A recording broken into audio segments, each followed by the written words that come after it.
Hey everyone, Mars Jig8 here. It's not a usual thing for a band to have a live acoustic album be a part of their main releases. Usually they are there to serve as time gaps for a band to work on a new album, but that's not the case with Sleeping With Sirens Live and Unplugged. No, this album is important to them, and I can see why. Now, this isn't Sleeping With Sirens' first acoustic album. That honor would go to the EP. If you were a movie, this would be your soundtrack. But this differs from the EP in that it uses more acoustic guitars and changes things up with each song. Most of the time when you have a live album, you'll have good quality, but the audience volume might be too loud and it can pull away from the experience, especially when someone squeals out with excitement in the middle of a song. While that is present on this album, it does a great job of making sure that you aren't getting too pulled away from it. The quality of the recordings are amazing, with each note coming out crystal clear, making this one of the best live recordings I've heard in a while. These live recordings show they really hit that intimate feel that Sleeping With Sirens were going for with this whole tour. With Ears to See starts off the album, and the audience does a great job of adding this beautiful chorus to the song, with them gently singing along with Kellen Quinn throughout the song.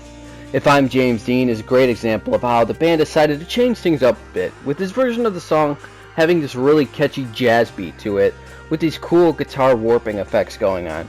This was probably my favorite version of the song so far. The Strays is another song that shows the full potential of the audience, and let me tell you, it's over 9,000. It takes this already strong song and turns it into this powerful anthem.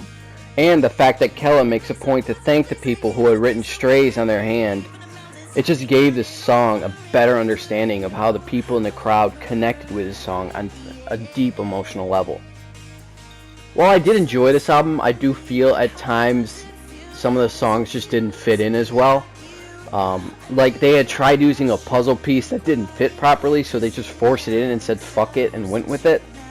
Songs like Go Go Go and even the Sublime cover Santeria are these slightly more aggressive songs that they didn't really do a whole lot to change it up. So the song didn't really have that intimate feel that they were going for, and in the end just made them feel kind of out of place. If You Can't Hang is another example of this. It's probably the best example of this, in fact.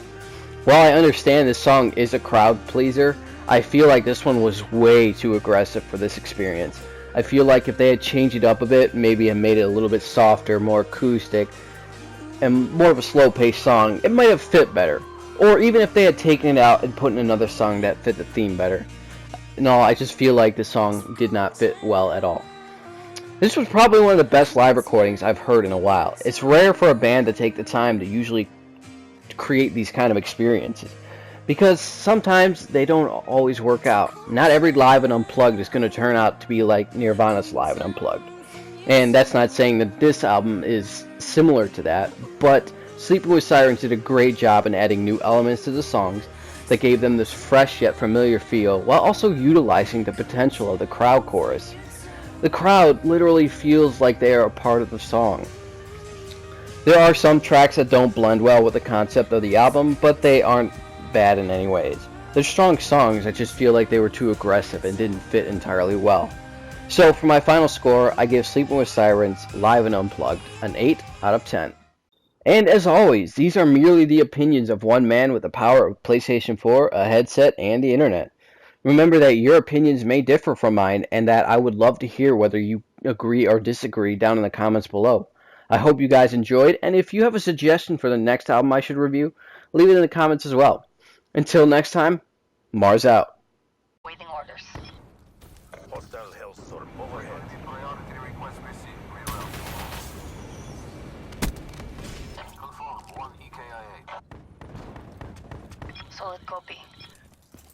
UAV inbound.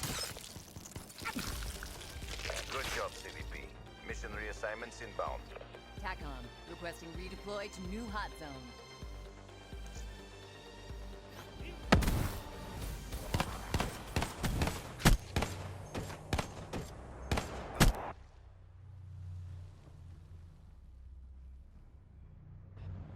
The 54 Immortals crush all opposition.